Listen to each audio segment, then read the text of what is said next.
Fala, gente! Sejam bem-vindos à paz do Senhor Jesus. Esse é mais um Renovation Cast. Como você já sabe, o Renovation tem o objetivo de trazer para vocês testemunho, a palavra do Senhor e trazer uma conversa edificante que possa transformar a sua mente, seu espírito e seu corpo. Uma conversa que vai trazer uma metanoia para você, uma transformação de verdade.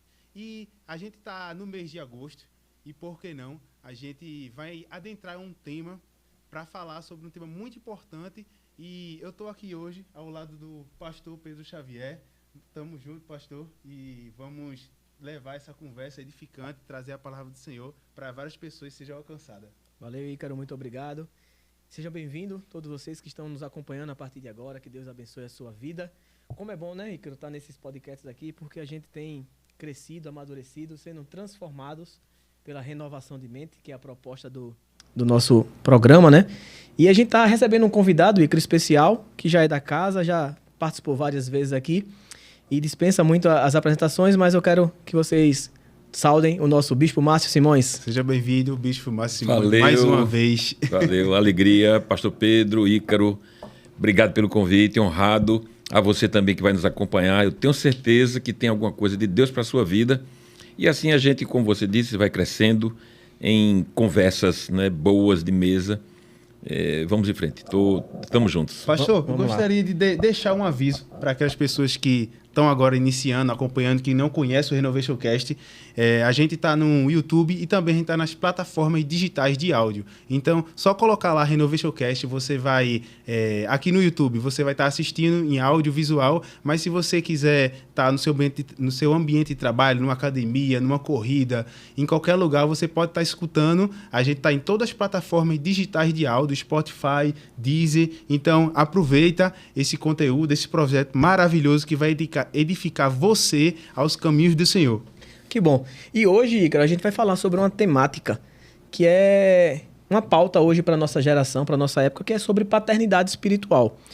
Bispão, fala para quem está nos ouvindo aqui, o que vem a ser a paternidade espiritual? O que é a paternidade espiritual? Muito bom. Primeiro, parabéns pelo tema, o tema é excelente e nós entendemos isso biblicamente, embora muitas pessoas achem e até digam que isso é uma espécie de modismo, né? Sim, sim. De algo novo, para alguns uma invenção. Mas, na verdade, o conceito de paternidade espiritual ele está na Bíblia muito claramente, por algumas passagens muito claras de relacionamento entre pais espirituais e filhos espirituais. Então, Paulo fala sobre isso. Paulo chamou Timóteo de meu filho espiritual. Ele diz também que muitos podem ter até condutores, mas não têm pais. E se você vai também para o Antigo Testamento, você vai encontrar Eliseu se referindo a Elias como meu pai. Então, essas expressões de paternidade não são biológicas, elas são espirituais. Então, o conceito de paternidade espiritual, embora possa parecer para algumas pessoas algo novo, ele é bíblico. E se ele é bíblico, ele não é novo.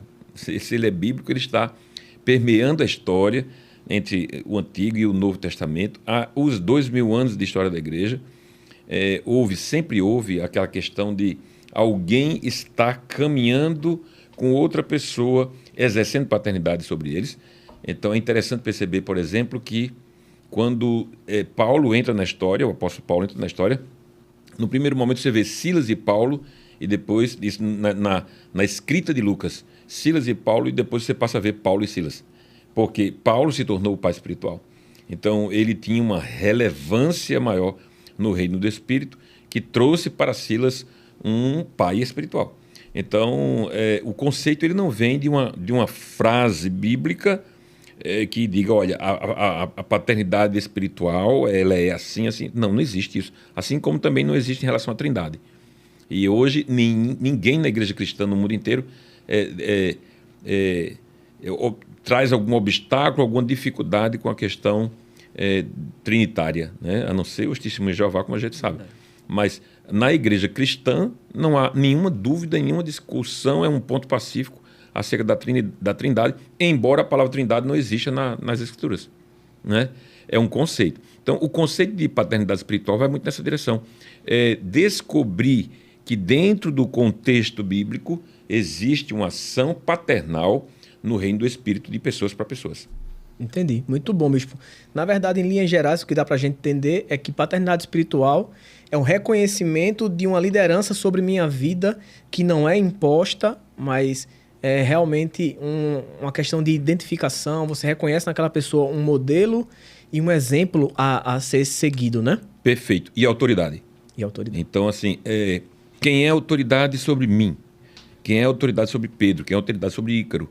Então, essas autoridades que são pais espirituais, eles também exercem, porque uma coisa, quando você pensa numa autoridade, se você falar a palavra autoridade, então você é remetido mentalmente a governantes ou a um juiz. Normalmente é o que a nossa mente vai buscar logo de cara.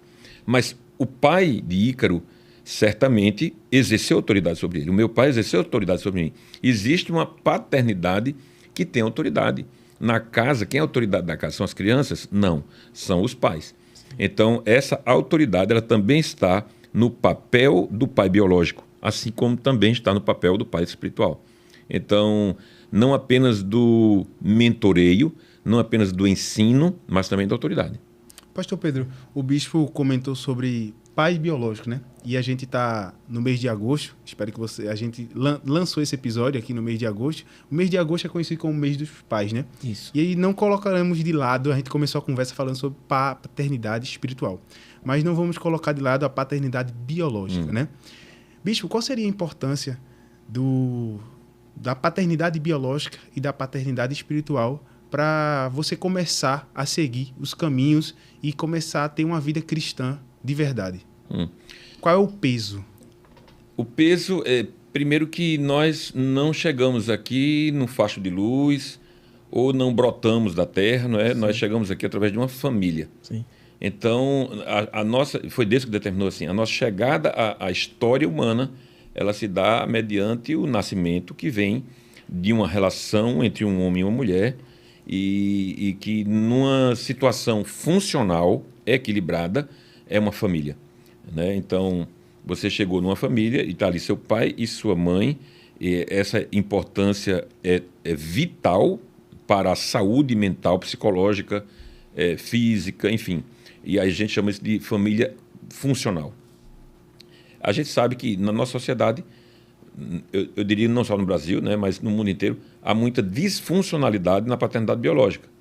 Assim também, como o conceito de paternidade espiritual, ele vai buscar o exemplo da paternidade biológica, você também encontra disfuncionalidade na paternidade espiritual. Então, há os dois ramos da mesma árvore são vitais para a vida humana. Ter um pai biológico é ter um exemplo, é ter autoridade, é ter cobertura, é ter proteção, é ter segurança. Então, imagina uma criança que cresceu numa família funcional, com pai, mãe e tudo, irmãos, tudo funcionando como a funcionalidade diz que tem que ser. E imagina uma criança cujo pai foi embora quando ela tinha 6 meses de vida.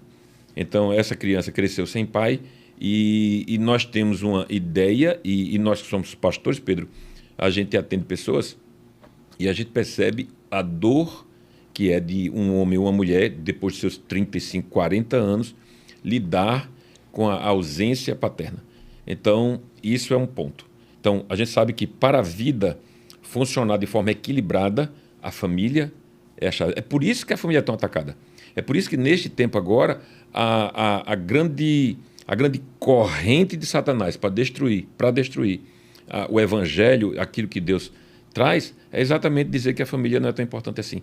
É exatamente dizer que há outras configurações que podem ser consideradas. É dizer que, na verdade, o gênero é uma escolha sua, entende? E isso é meio que tenta demolir aquilo que Deus construiu, que é a normalidade da família, certo? Então, esse é um ponto. Do outro lado, a questão espiritual. Então, só entende as coisas espirituais quem está no espírito. Então, uma pessoa que tem apenas a paternidade biológica, ele não vai entender a paternidade espiritual. Só no processo de conversão. aquilo que Deus disse a Nicodemos. Nicodemos pode ter tido pais excelentes. E ele pode ter sido alguém de uma família absolutamente funcional e feliz. Mas ali, de cara a cara com Jesus, ele descobriu, e aí eu venho aqui na minha memória, fazendo um parêntese, a conversa de Jesus com Nicodemos no The Chosen é algo assim de você parar e trancar o fôlego, porque é extraordinário, né? Aquela conversa ali é extraordinária. Então, ali ele descobriu que ele precisava de uma paternidade espiritual, porque ele tinha apenas religiosidade. Ele era uma pessoa extremamente religiosa, conhecia toda a lei, conhecia todos os adornos da lei, a lei em si, os sacrifícios no templo, o cheiro do incenso, o cheiro do sangue dos animais, tudo isso ele conhecia, mas ele não tinha um pai espiritual. Entende? Então, isso é fundamental para que a nossa vida espiritual se desenvolva, entende? Você tem, de um lado, a vida biológica, né, a natureza que Deus colocou em nós, a necessidade de crescer de forma saudável, e do outro lado eu tenho a necessidade de uma paternidade espiritual. Então, os pastores têm esse papel. E, enfim, e como no lado biológico você vai encontrar disfuncionalidade, também no lado espiritual. Entendi, muito bom. E como deu para entender, bispo, que a paternidade biológica ela afeta diretamente na nossa visão de paternidade espiritual. Sim. E a gente conhece muitas pessoas, e como a gente atende pessoas, a gente vê pessoas que foram feridas na sua paternidade biológica, abandonadas, enfim, várias outras coisas que acontecem. O que é que essas pessoas que talvez sofreram abuso na sua paternidade biológica, não tiveram um referencial de pai, o que é que elas precisam fazer para conseguir reconhecer uma paternidade espiritual, porque ela é fundamental na nossa vida cristã? Então, o que é que ela pode fazer para conseguir vencer essa paternidade biológica para ter uma paternidade espiritual saudável? Primeiro, ela tem que ter ajuda muita externa. Então, não vai partir dela, porque normalmente, essa pessoa não vai saber como lidar com essa situação. Então, por isso que a igreja é tão importante. Por isso que a igreja é o corpo de Cristo. Quando alguém chega no corpo de Cristo, ele vai encontrar o ambiente preparado para isso. Eu não estou querendo dizer que todas as igrejas estão preparadas para lidar com a orfandade das pessoas. Tem igrejas que não têm essa preparação. Mas a igreja é o único lugar onde ele pode ter essa cura. Aí, veja, tem uma questão também psicológica. A gente sabe que isso afeta o psique das pessoas e nós também orientamos as pessoas a procurar ajuda psicológica. Então, uma boa terapia é tentar descobrir em si mesmo as dores que tem e não sabe como. Essa pessoa que foi uma criança órfã e ela chegou aos 14 anos órfã e ele começa a namorar e tem dificuldade de lidar, e ele não consegue sonhar em estabelecendo família. Então, ou ele vai seguir na mesma direção do pai, ou então ele vai ser absolutamente o oposto, porque na cabeça dele não está formado aí essa coisa como deveria estar. Então, ele precisa, em muitos casos, de ajuda psicológica, mas ela precisa, em todos os casos, de ajuda espiritual. Então, na igreja, a igreja proporciona essa paternidade. Então, assim, é muito interessante como na vida da igreja nós encontramos pessoas sozinhas, homens ou mulheres, que têm vivido a vida sozinhos e chegam na igreja e encontram essa paternidade. Nós temos alguns casos, vou citar o nome de ninguém, evidentemente, mas nós temos alguns casos que é muito nítido. Então, a necessidade de família, porque a igreja é família. Aí, Pedro, nós temos essa questão. Quando a gente fala em pai espiritual, pai é a figura mais destacada, vamos dizer assim, numa família, certo? Então, na minha experiência como família biológica, meu pai sempre sentou na ponta. E tinha aquela coisa assim, era autoridade. Então, assim, nós não comíamos enquanto ele não chegasse. E, enfim, minha mãe sempre preparava, ele era aquela figura. E isso pode ser... Eu não criei os meus filhos dessa maneira exatamente. No entanto, gerou em mim um senso de respeito à autoridade que é uma coisa que a gente tem encontrado pouco hoje. Então, claro, o mundo muda, o pensamento, o consciente coletivo muda e as pessoas acabam por enveredar por outros caminhos, e inclusive nesse trato. Mas, na minha experiência, a visão de quem está na autoridade, ela é muito forte. Porque meu pai tinha um traço muito forte de autoridade, entendeu? Então, aqui, excluindo-se os casos de abuso de autoridade, né? Porque tem, inclusive, pais que fazem isso, sim, o abuso de autoridade, mas excluindo esses casos, quando o pai demonstra autoridade, e ele não precisa ser arrogante e nem um imperadorzinho na sua casa para isso, mas ele demonstra autoridade, não precisa falar alto para isso. Quando ele demonstra autoridade, ele está sinalizando para o filho que ele vai encontrar outros níveis de autoridade na vida social que ele precisará respeitar.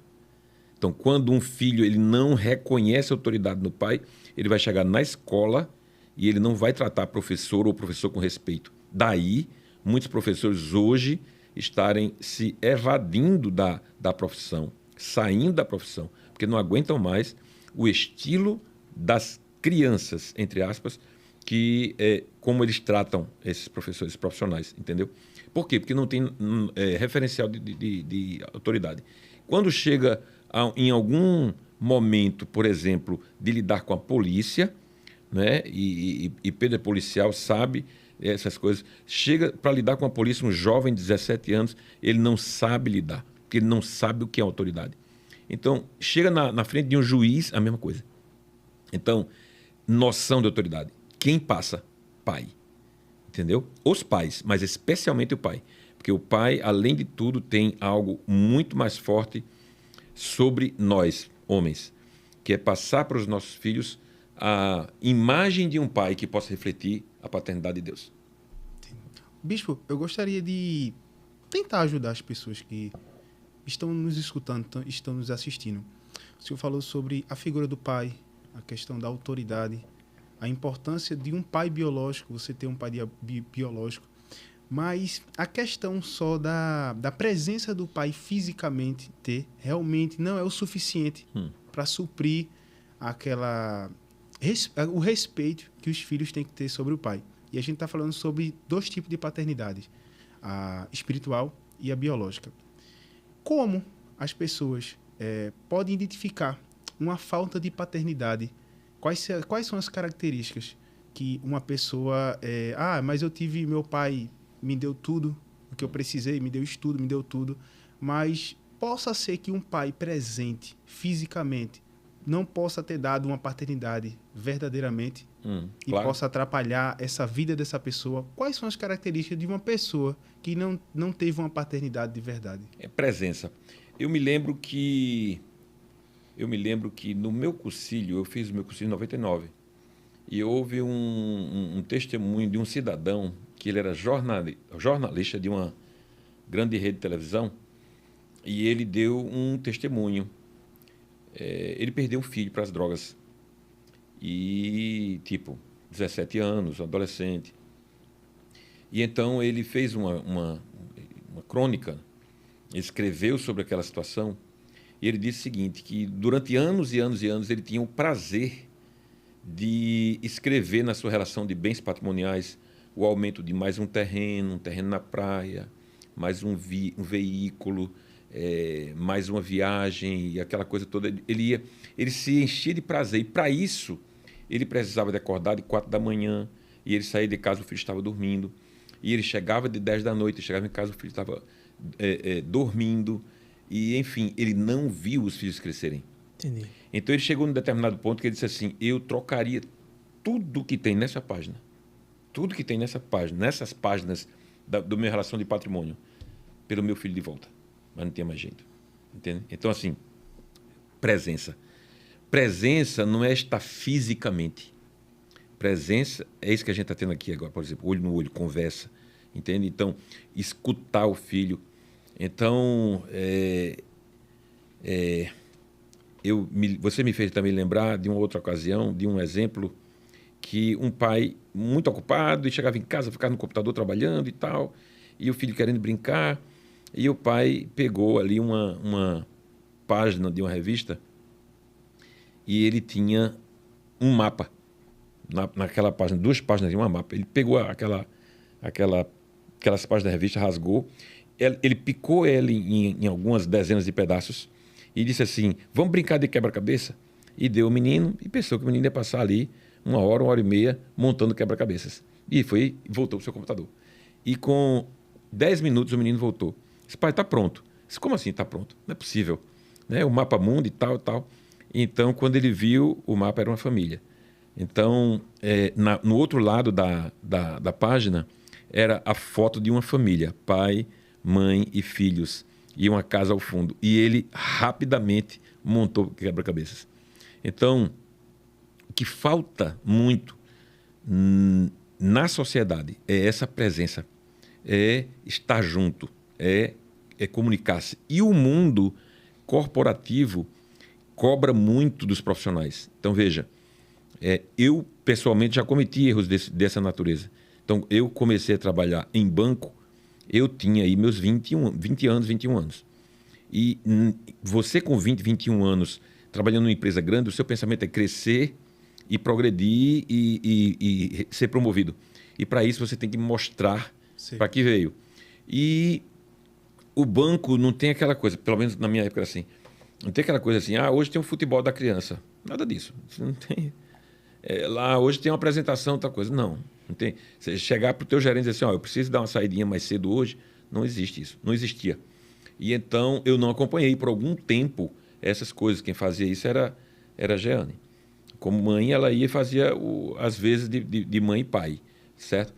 E depois eu fiz essa autocrítica, né? De que em alguns momentos, porque o meu pensamento naquele momento era crescer para proporcionar à minha família conforto e tal, entende? E assim, muitos vão sem fazer um senso crítico contra si mesmo e vão de quando vê o filho já está um adulto e ele não conhece aquela pessoa. Então, a presença é muito importante. Presença no sentido de estar junto do filho, dos filhos, nos momentos, né? Nos momentos importantes da vida dele. Então, é isso. Então, e como é que se percebe isso? O filho, ele dá sinais. A criança dá sinais. A criança dá sinais. E é muito simples, porque a criança ela é verdadeira. Então, quando ela dá sinais, por exemplo, ela está lá entre os amigos e teu pai vem. Não, meu pai não vem, não, que ele está trabalhando. Então, ele já dá aquela justificativa que ele ouve em casa. Meu pai está trabalhando. A minha mãe vem, entende? Então, ele dá sinais. Então, esses sinais, eles são evidenciados na vida da criança. E aí, se houver alguém ali que eventualmente perceba, né, para se fazer alguma coisa, bem, se não, ele vai ter que lidar com aquilo de alguma forma e vai sofrer, e enfim. Mas essa é parte da vida. E o mundo capitalista, porque, veja, quando nós estamos com uma telinha de 9 polegadas, 10 polegadas, 11 polegadas, o tempo todo recebendo centenas de outdoors todos os dias, de propaganda de um sapato, um relógio, um carro e tudo mais, e você fica seduzido por isso, você quer trabalhar para poder conquistar isso que está lhe sendo oferecido, e você justifica a ausência de casa, eu estou fazendo melhor para eles. Não, na verdade, o melhor para eles não é uma casa a mais, não é um carro melhor. O melhor para eles é a presença. Entendi. E o que o senhor falou, bicho, foi muito interessante. Me veio à memória, o ano passado, na nossa igreja, o Michel de Homens, ele pegou vídeos dos filhos para fazer uma homenagem aos pais no Dia dos Pais. E o interessante é que pegaram, né, vídeo dos meus filhos, né, de Pedrinho e de Davi. E aí Pedrinho, já mais adolescente, né, fala, pai, te amo, tal, não sei o quê. E o interessante foi o que Davi falou. E mexeu muito no meu coração da importância da presença, né? Davi falando que me amava, e ele falou, eu amo quando a gente joga bola junto. Uhum. E ele não falou do presente. Pronto. Isso é uma evidência, entendeu? Ele não falou do presente que eu dei, ele não falou de nenhuma outra coisa. O que ele mais chamou e marcou o coração dele é os momentos que a gente para jogar bola. Pode ser com a bola de papel, mas é o momento de estar junto e jogar bola. A importância da presença. Isso marca muito, né? É verdade. E a gente precisa resgatar isso na nossa vida. Isso me marcou muito. Essa importância que é algo que tem se perdido na nossa geração, né? É verdade. Isso é verdade. A parábola do filho pródigo fala muito disso, né? Que o pai queria a presença. Não importa como é que ele está, o que é que ele fez, o que é que ele pediu, o que é que ele perdeu. Eu quero que você venha. Estar de braços abertos. Porque um pai, ele tem que estar presente. que vale mais de qualquer herança, É verdade. qualquer coisa, porque que nem o senhor falou sobre capitalismo, sobre trabalho, sobre a responsabilidade que os pais têm, né? E aí eu acredito muito que também o trabalho, o foco, deixa você cego do ambiente. E que nem o senhor falou, os filhos, eles sentem que precisam preencher algo que está faltando. E se você não tiver focado no ambiente, ao seu redor, você deixa passar esse tipo de situação. A presença é muito importante, né, bispo? E falando sobre presença, o pai espiritual e um pai biológico, quais aí já puxando mais para o pai espiritual, quais os momentos que o pai espiritual tem que estar presente, quais os momentos que o pai espiritual tem que cobrar do seu filho? E uma coisa que eu tenho muita dúvida, eu hoje tenho 29 anos e as gerações aí, eu já estou, né, beirando já os 30 anos, e como é que a gente consegue identificar quando a gente precisa ser um pai e quando a gente precisa identificar quando a gente precisa ser um filho, sabe? Porque muitas vezes a gente passa por experiências e acha que tem o suficiente para já dar conselhos ou orientar alguém. Você está falando no contexto espiritual. No Espiritual. contexto da igreja. Exato. Ok. Primeiro que quando você chega para a igreja, isso certamente aconteceu com você, aconteceu comigo, aconteceu com o Pedro. Quando nós chegamos para a igreja, nós somos bebês espirituais, a gente não sabe de nada, a gente só tem uma grande notícia no coração, né? Jesus me salvou. O que é que eu vou fazer com isso? Eu não sei. Eu preciso de paternidade. Só que a gente não sabe. Naquele momento ali, a gente não tem esses elementos, a gente não tem essa consciência, mas a gente precisa ser cuidado, né? E então a igreja, ela precisa cuidar, né, dessa pessoa que está chegando. Então você chegou ali, você não vai ser pai de ninguém naquele momento ali. Então você vai ser filho, né? E tornando-se o filho, é preciso que alguém exerça a paternidade. O pastor ele não pode ser responsabilizado totalmente pela paternidade de centenas de pessoas, né? Nem que seja uma centena. Ele está presente quando? Presente fisicamente quando? Nos momentos de celebrações, a maioria dos casos, né? Mas ele está presente o tempo todo quando ele é necessitado, quando ele precisa de atender alguém, quando ele sabe quando as ovelhas sabem que podem escrever uma mensagem para ele e ter algum tipo de resposta, né? Eles se sentem honrados com isso e você exerce uma paternidade. Essa pessoa nova que chegou ali, está ali 1 ano, 2 anos, está aprendendo, e aí agora ele começa a transmitir, porque a Bíblia diz, dê de graça o que de graça você recebeu. Você começa agora a passar para outras pessoas que a fé cristã, a salvação importa, e enfim. E aí, de repente, algumas pessoas chegou pela instrumentalidade da tua fala, do teu coração e tal. Então, aquelas pessoas começam a ser filhos. Porque você que trouxe, você que fez a ponte, você é o referencial para ela, né? E elas vão ter a paternidade do pastor da igreja? Sim, mas terão também a sua paternidade. Entende? Então, eu diria que a hora de ser filho espiritual é quando você chega e você nunca mais deixará de ser. Certo? Você nunca mais deixará de ser filho. Você precisa de alguém para lhe proporcionar paternidade. E depois de um certo tempo, e isso vai variar muito de pessoa para pessoa, maturidade, enfim, uma série de fatores, mas depois de um certo tempo, vai se esperar que você exerça a paternidade. Entendeu? Agora, uma coisa muito importante. Primeiro, paternidade espiritual não tem a ver necessariamente com cargo. Certo? Segundo, ela não quer dizer que você é dono do filho. Porque nem na vida biológica nós somos donos dos filhos. Né? A Bíblia diz que os filhos são flechas na mão do guerreiro. Então, flecha é algo que em algum momento você vai atirar. Ela não pode ficar na tua aljava o tempo todo. Então, veja, os meus filhos já foram atirados. Né? Então, já há 6 anos que... foram 2, né? São 2 lá em casa. Então, há 6 anos que foram atirados. Mas Pedro ainda vai atirar. Assim é a vida. E nós fomos atirados um dia. Então, os filhos não são propriedade nossa. Eles são do Senhor. Não é? Então, da mesma forma na vida espiritual, na igreja, no contexto da igreja. No contexto da igreja, o pastor ele não pode ter uma autoridade abusiva sobre ninguém. E ele não pode tolher a liberdade de ninguém, ele tem que ensinar.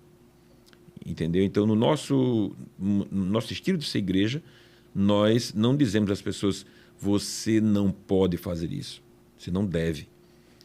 E por que você não deve? Né?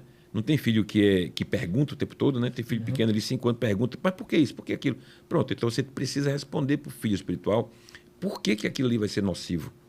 Né? E aí você vai dizer, ninguém vai estar com a câmera atrás das ovelhas para saber o que elas estão fazendo ou com a chibata para puni-las. Né? Não, nós ensinamos. E aí ela tem a escolha dela. Naturalmente que o pai ele vai tratar aquela ovelha de acordo com o nível de obediência. Porque o que é que Jesus diz aos seus discípulos? Ele diz assim, em João 15, ele diz assim, vocês serão meus amigos se vocês fizerem o que eu ordeno. Né? Então, aquilo que eu mandar para vocês, se vocês obedecerem, vocês serão meus amigos. Então, essa é a questão. O pai tem o papel de ensinar. Mas ele diz, se vocês me obedecerem. Se. Então, essa condicional não pode levar um pastor de igreja a ser o imperador dos filhos. Ele é pai. E pai sabe que o filho um dia precisa de ser atirado. Então, não é propriedade do filho, entendeu? Então, em linhas gerais, é isso. Você é filho sempre quando você chega e em um dado tempo você não pode gerar uma paternidade, mas logo, e aí varia de pessoa para pessoa, você vai ser pai de alguém espiritualmente e você vai continuar como filho. E aí, por exemplo, Paulo exerce uma paternidade sobre Timóteo. Timóteo estanca, né, a questão do cânon bíblico e ali não tem mais uma sequência bíblica, a gente não sabe o que aconteceu com Timóteo na sequência, mas o que se subentende é que Timóteo passou a ser um grande líder. Foi treinado por quem? Por Paulo. Imagina, o cara foi, o mentor dele foi o apóstolo Paulo, nada mais, nada menos. Então, certamente que Timóteo foi alguém de relevância muito grande na história da igreja e foi pai espiritual de muitas pessoas. Entendeu? Então, esse é um ciclo que vem desde a igreja de Pentecostes, lá de Atos 2. Desde então que existem pais espirituais sendo formados e vai continuar até que Jesus venha. Entendeu? O senhor falou sobre filhos ser lançados como flecha, né? Pai espiritual, ele tem uma validade ou é pro resto da vida? Não, eu diria, vou dar um exemplo da minha experiência. Meu primeiro pastor, o pastor Manuel Moreira, ele foi meu pastor de 85 a 87. 2 anos.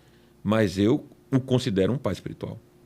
Então, ele não está mais perto de mim e eu não tenho mais assim o vínculo mesmo institucional, né, para que haja uma obediência, mas nós nos comunicamos eventualmente e ele continua sendo um pai espiritual. Foi a primeira pessoa que me ensinou, né, o beabá das escrituras e tudo mais, como andar na presença, entende? Então, ele não deixou de ser meu pai espiritual.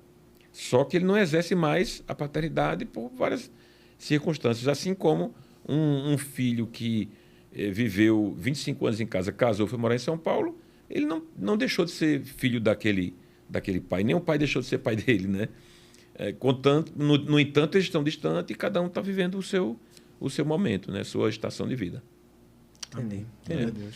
E também, bispo, como Ícaro trouxe essa temática, né, de prazo de validade e paternidade, eu queria perguntar ao senhor sobre os desafios, porque hoje as pessoas são mentoreadas por várias pessoas na internet, na verdade, né? Tem gente consumindo muita coisa. Uhum. E eu queria que o senhor pudesse explanar para a gente o risco de ter, talvez, várias referências e acabar não tendo nenhuma e não querer se submeter a nada. Uhum.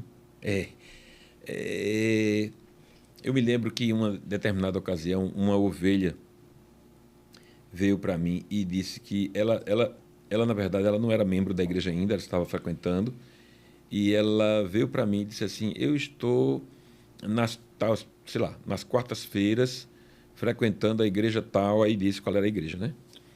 E o irmão fulano lá é quem prega nos cultos E ele é muito parecido com o senhor. Aí eu disse, olha, eu acho que você está enganado. Você está enganado. O estilo da igreja é completamente diferente, era completamente diferente, né? E eu disse, você está enganada. E agora, deixa eu te dizer uma coisa. Eu disse a ela assim, deixa eu te dizer. Em algum momento você vai ter que decidir onde você vai ficar. Por quê? Porque eu não posso ter mais de um pai. Não Entendeu? pode. É verdade. Não dá para eu ter mais de um pai. Um pai a quem eu obedeça. Não. Então, por exemplo, quando eu digo que eu tenho um vínculo com o pastor Moreira de 40 anos, que foi importante na minha vida, né? Na minha trajetória como cristão e conversão e tudo mais, é uma coisa, mas ele não tem mais demanda para mim, entende? Porque a gente está em estações diferentes. Agora, eu não posso ter dois pais que tenham demandas diferentes para obedecer. Então, por exemplo, no meu caso específico, eu tenho um pai espiritual que é o meu bispo primaz, certo? Que me acompanha há mais de 20 anos. Então, eu sei, por exemplo, em linhas gerais, como ele pensa. Então, eu sei que, de repente, se eu fizer alguma coisa, enfim, que ele pode, de repente, me chamar a atenção, pode. Né? Então, ele é meu pai espiritual. Então, ele é aquela referência, entendeu? Isso não quer dizer que eu não possa chegar para um outro pastor, mesmo sendo eu bispo, para um outro pastor e dizer assim, fulano, eu quero a tua opinião nisso aqui. Entende? Então, ter dois pais espirituais é confuso. Eu diria que é confuso. Eliseu teve um pai espiritual, que foi Elias. Ló teve um pai espiritual, que foi Abraão. Você tem Timóteo teve um pai espiritual, que foi Paulo. Então, não tem muito espaço para você ter dois pais espirituais ou mais lhe trazendo demandas que nunca serão iguais. Serão diferentes. Primeiro conselho é que tem que ser um. Entendeu? Senão fica confuso, né? É confuso. Várias orientações. É confuso. E essa confusão, por exemplo, que é um exemplo biológico disso, a mãe se separa, a criança fica com 8 ou 10 anos, aí vem um padrasto, certo? E esse padrasto traz demandas diferentes, mas aí mais 5 anos ela se separa, casa de novo, e ele ainda está com 15 anos, e vem outro, entende? Então, assim, é complicado. Então, essa pessoa, ele se tornou um adulto e ele teve a participação de 3 homens diferentes, com demandas diferentes, com estilos diferentes, tal, e aí ele perturba a identidade dessa criança. Entendeu? Então, assim, não dá. Aquilo que Pedro falou sobre essa paternidade tecnológica, né? Tecnológica, de muitos pastores que estão por aí e tal, é um risco muito grande. Por quê? Você pode seguir um pastor que você não conhece. Você conhece o que ele apresenta na tela, mas você não sabe a vida dele. E essas pessoas que às vezes estão na igreja e estão seguindo um pastor A, pastor B na internet, na hora que eles precisam de casar, eles vão procurar quem para celebrar? Na hora que eles precisam de abençoar uma criança que nasceu na sua casa, vão procurar quem? Na hora que alguém morrer na sua família, vai procurar quem para fazer o ofício fúnebre? O pastor que está aqui. Entendeu? E às vezes há pessoas nesse Brasil evangélico cheio de coisa aí em todas as mídias sociais, tem um monte de gente que ainda abre a boca para dizer bom é o pastor fulano e tal. Bom é o seu pastor que está ali, que está dando a vida pela ovelha. Porque dar a vida pela ovelha não é morrer, não, é se deixar gastar. Então, um pastor gasta a própria vida, consome a própria vida pelas ovelhas. As ovelhas são de Jesus. E ele nos deu o privilégio de tomar conta delas. Então, muitas pessoas, de alguma forma, vamos dizer assim, no popular, sem noção. Né? Desgarradas. Não, sem noção mesmo. Sem noção. Sem noção. Abestalhadas. Que, tipo, tem um pastor na sua frente, está dirigindo a igreja, está lá, tá, mas aí passa a ser conduzida por alguém que não conhece, porque fala bonitinho no Instagram ou no YouTube. Entende? Então, ok. Todos somos livres e, enfim, isso não deve afetar a vida do pastor. Mas nós entendemos quando precisamos de uma conversa séria. Tipo assim, procura o pastor no gabinete e aí, quando vem com algumas ideias, você começa a perceber traços diferentes daquilo que você não prega na sua igreja. Verdade. Entendeu? Então, quem você está ouvindo? Quem está alimentando a tua alma? Entendeu? É uma falsa presença a tela. Lógico. Falsa presença. é uma presença apenas... Não é uma presença, né? É uma presença tecnológica, é uma tela. A gente não sabe a maquiagem que ele usou, a gente não sabe a vida dele, entendeu? Então, é por aí. A gente acaba chamando, né, bispo? Eu costumo chamar de evangelho gourmet, né? Porque, na verdade, as pessoas escolhem o que querem consumir. Aí, se ele estiver pregando sobre vitória contra... campanha para ganhar... estourar financeiramente, aí o cara vai lá, opa, quero ver isso aí. Mas se ele estiver falando da questão da honra aos dízimos, a pessoa, opa, isso aí eu não gosto, não.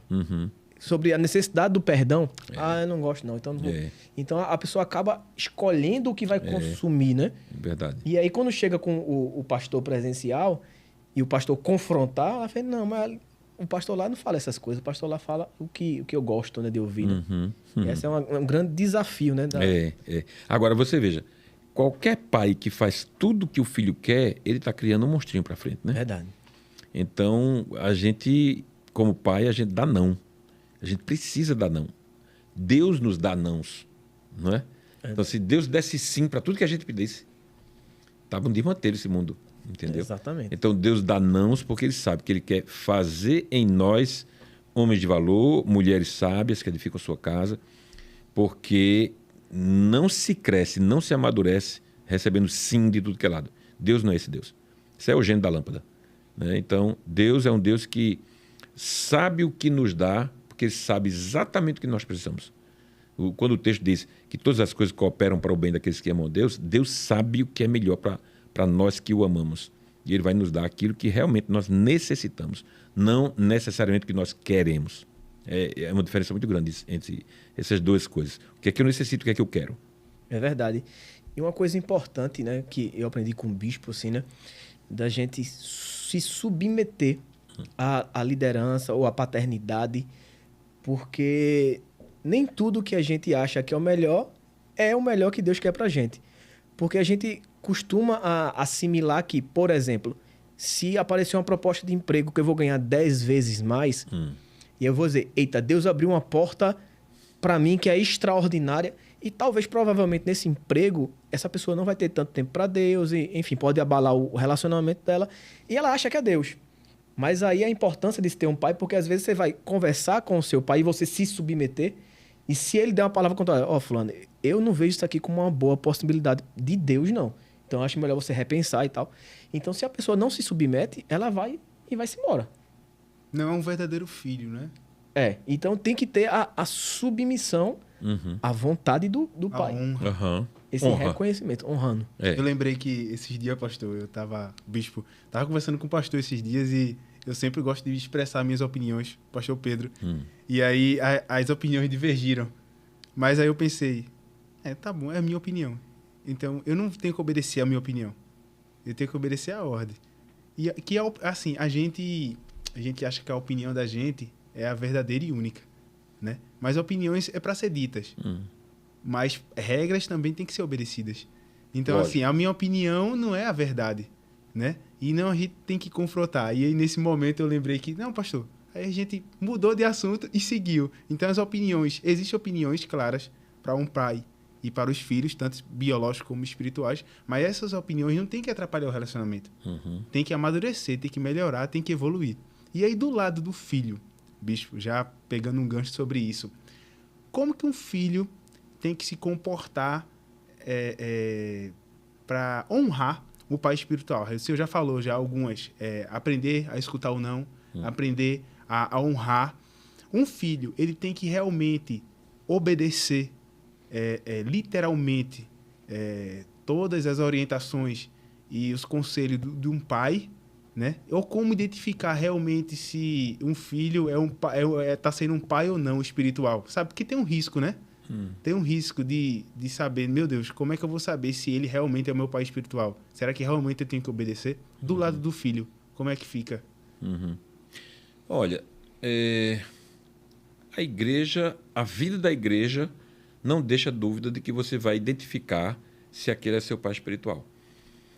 O abuso de autoridade é uma coisa que ela pode até demorar para ser percebida por um filho, mas em algum momento ele vai perceber. Em algum momento ele vai ver que aquilo está fazendo mal. quando nós identificamos que aquele pai espiritual que Deus colocou sobre nós é íntegro, certo? E isso não é difícil de perceber. Então, ele já tem ali, naquela escala de descoberta de paternidade espiritual, ele tem integridade, ele é inteiro. Ele não mente, ele não engana. Então, ele é uma pessoa que vive aquilo que está pregando. Então, ele é a sua vida é o melhor sermão dele, certo? Então, essa pessoa tem autoridade sobre mim. Então, assim, tudo que ele falar em termos de vida cristã, em termos não só de igreja, não só de direcionamento de processos de igreja, mas para a sua vida, deve ser obedecido. Então, suponha que você procura o seu pastor e diz, olha, eu estou pensando em fazer dessa maneira. E o pastor dá a opinião dele, você quer meu conselho ou você quer que eu aprove o que você está dizendo? Normalmente a pessoa vai dizer assim, não, eu quero seu conselho. Mas segue aquilo que está no seu coração. Né? E tem muitos filhos que já chegam assim, Deus me falou. Porque hoje todo mundo, né? Então Deus fala com todo mundo. Aí assim, já chega o pastor dizendo, Deus me falou. E o pastor está vendo que ele vai entrar numa furada. Então assim, eu, com muito amor, eu digo. Entendeu? E com muito amor eu digo, ó, isso aí, eu não uso a palavra furada, naturalmente, estou usando aqui, né? Mas eu digo, ó, isso aí é um abismo, isso aí tal. Não vá não, tal. A pessoa fica frustrada, entendeu? Mas eu digo, olha, eu não quero que você tome decisão, mas eu quero que você pense, vá digerir o que nós conversamos aqui, né? Coloque cenários. Porque o que acontece, Ícaro, a gente tem algumas coisas, né? O pastor ele tem algumas coisas. Ele tem a experiência com Deus, ele tem a palavra, ele tem o ministério, né? Que amadurece a nossa experiência. Ele tem as experiências pessoais, certo? Então, e aí vem no meu caso já a idade, né? Então, eu tenho idade de ser seu pai, idade de ser pai de Pedro. Então, a gente já passou por algumas coisas. E para aconselhar uma pessoa de 30 anos, de 25 anos, vamos dizer que a gente tem um caminho percorrido que ajuda num processo, porque a gente passou por situações muito similares, entende? Então, aí eu digo para a pessoa, ó, isso é o caminho aí, esse caminho, eu vou te mostrar aqui outro, eu quero que você tente ver com outros olhos. Então, a pessoa às vezes sai triste de uma conversa, entendeu? Mas ele recebeu a orientação. E o que acontece? Essa pessoa segue no seu pensamento porque ele alegou que foi Deus que falou, né? Foi Deus que me falou e tal. Beleza, vai em frente. E depois volta com a cara quebrada. Entendeu? E aí, aquela vontade de dizer assim, eu não te disse? Eu não te falei? Agora, infelizmente, não posso te ajudar, não. Não, mas a gente é igreja, né? Nenhum pai faz isso com o filho. Quando o filho volta, quebrado, a gente abraça, como o pai da parábola do filho pródigo. Abraça, vai limpar as feridas e vamos tratar e vamos seguir adiante. Mas essa é a direção. Como é que eu descubro meu pai espiritual? A primeira coisa é íntegro. Então, ele vive aquilo que a palavra está dizendo para ele viver. Ele me ensina alguma coisa que ele mesmo pratica, né? Então, foi que Paulo disse, sede meus imitadores, como também eu sou de Cristo. Então, às vezes as pessoas dizem assim, mas como é que eu vou imitar Jesus? Jesus era Deus. Ok, Jesus era totalmente Deus e totalmente homem. Mas como é que eu vou? Eu não posso imitar. Aí Paulo disse, então tudo bem, me imite. Né? E aí Paulo diz para Timóteo, seja modelo para as pessoas ao seu redor. Trate as idosas como mães, trate as irmãs, as jovens como irmãs, aos jovens como irmãos, certo? Então, o que acontece? Se um pastor, ele segue estar na palavra, nunca vai ter abuso sexual, nem em relação a finanças, nem em relação à autoridade. Nunca vai porque ele segue a palavra. No que ele segue a palavra, isso é evidente. Evidencia para as pessoas que aquele pastor ele segue a palavra. Então, ele é meu pai espiritual. Então, eu devo obedecê-lo. Entendeu? Entendi. Obedece primeiro e conversa depois. Porque, assim, aí, veja, você disse aqui que tem liberdade de chegar para o seu pastor e dizer assim, ó, eu penso diferente. Ok, você pensa diferente. Mas se você está buscando um conselho dele, o meu conselho é obedeça. É verdade. Porque uma paternidade espiritual é importante. Entendeu? Amém. Eu posso até dizer assim, ó, Eu acho que esse caminho aqui seria melhor, mas eu vou seguir porque a honra, é o princípio da honra, certo? Alguém já disse, né? Eu ouvi essa frase recentemente. Nós recebemos a unção que nós honramos. Entendeu? Verdade. Então, é por aí. Amém. É verdade, isso é muito importante, né? E Jesus, ele aconselha, né, a todos nós sermos como as crianças. E eu acho interessante que quando Jesus fala isso, ele não está trazendo a questão da imaturidade da criança. Ele fala de duas características que a criança tem com o pai, né? Porque a criança tem com o pai duas coisas: dependência e confiança, né? O filho, ele depende do pai, tanto que a figura de um pai com filho é pegando a mãozinha, né? O pai pegando a mãozinha do filho e conduzindo. Então, o filho sabe que o pai não vai levar ele para um lugar ruim. E aí o filho não conduz, quem conduz é o pai. O pai vai para a direita, vai para a esquerda, o filho vai apenas sendo dependente dele. Então, Jesus falou, vocês têm que ser dependentes do pai e também confiar. Uma coisa interessante sobre confiar plenamente no pai, você nunca vai ver o seu filho de 2, 3 anos perguntando, quando você for ser pai, Ícaro, se você quiser, claro, seu filho perguntando, papai, o gagal de amanhã tem? Ele não se preocupa com a comida de amanhã, porque ele confia no pai. O pai pode estar quebrado, sem dinheiro, mas ele sabe que o pai vai dar um jeito e amanhã vai ter gagal. Ele não pergunta, ou seja, ele confia. Então Jesus fala, vocês têm que confiar plenamente no pai de vocês. E a gente precisa confiar no nosso pai, a gente precisa depender do nosso pai. Isso é muito importante, né? E eu tenho isso para minha vida. Todas as coisas que eu vou fazer, antes de eu fazer qualquer coisa, eu pergunto ao bispo, eu submeto ao bispo. Bispo, eu estou pensando em fazer tal coisa. Porque é um reconhecimento de autoridade sobre a minha vida que eu sei que Deus vai direcionar a resposta do bispo. E aquilo que ele fala tem um peso muito grande para aquilo que eu vou fazer. Não só na igreja, mas também na minha vida pessoal. Eu acho que é isso que a gente precisa ter, né? Ter esse senso de filho, que é o oposto de orfandade. Orfandade que tem muito nas pessoas ainda hoje, principalmente pessoas que foram feridas na sua paternidade biológica, né? Eu acho que é um movimento individualista, né? Você consegue, você quer, você pode, você tem que lutar, você, nunca é nós ou vós, né? Você, e o movimento, o individualismo em si atrapalha o relacionamento com as pessoas, não só com o pai, você buscar. Porque, que nem a gente começou aqui a conversa falando sobre o pai biológico, né? Quem lhe gerou. Se você não tem um relacionamento bom com o pai biológico, como é que você vai ter um relacionamento bom com o seu pai espiritual ou com o próprio Deus? Porque Deus é pai e aí a própria Bíblia fala que a gente tem que honrar os pais e as mães, independente, tem que honrar. E aí vem através da honra, né? Do respeito, do ouvir e da presença. E de saber escutar ou não, né, bicho? Perfeito. E, assim, a gente está chegando a um momento de reflexão da parte coletiva, né? Da parte de igreja. O senhor falou da importância da igreja. E é na igreja que a gente encontra essa paternidade espiritual. Como que as igrejas hoje... como que o senhor aconselharia uma igreja hoje a ter essa cultura de paternidade espiritual? Não é tão simples no sentido de... Um pastor não pode chegar assim, atenção que o pai está falando, né? Eu sou o pai de vocês, né? Não existe isso. Eu diria que a cultura acontece, porque cultura é um conjunto de valores de uma determinada sociedade ou um grupo.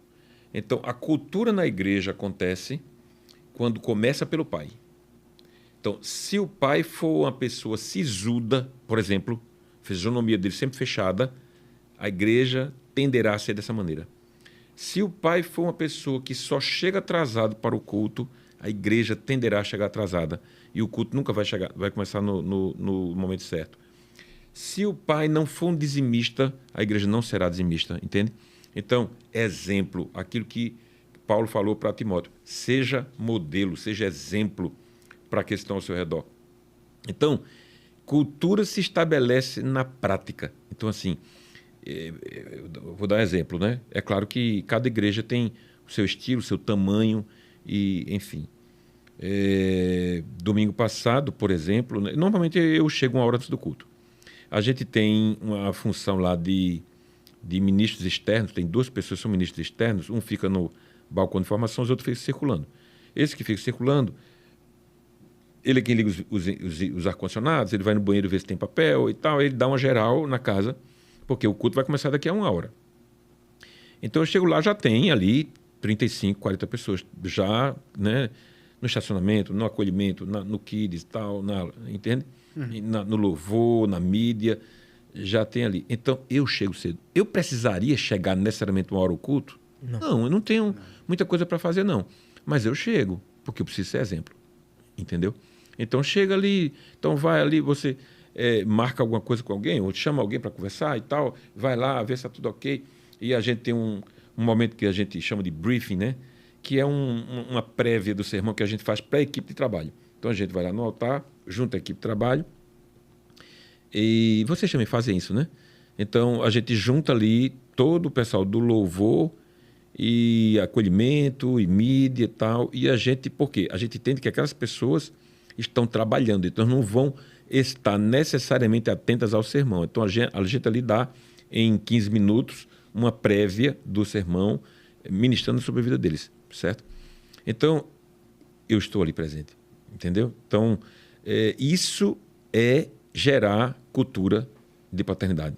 Então as pessoas, quando o pai está na casa, até o comportamento muda. Entendeu?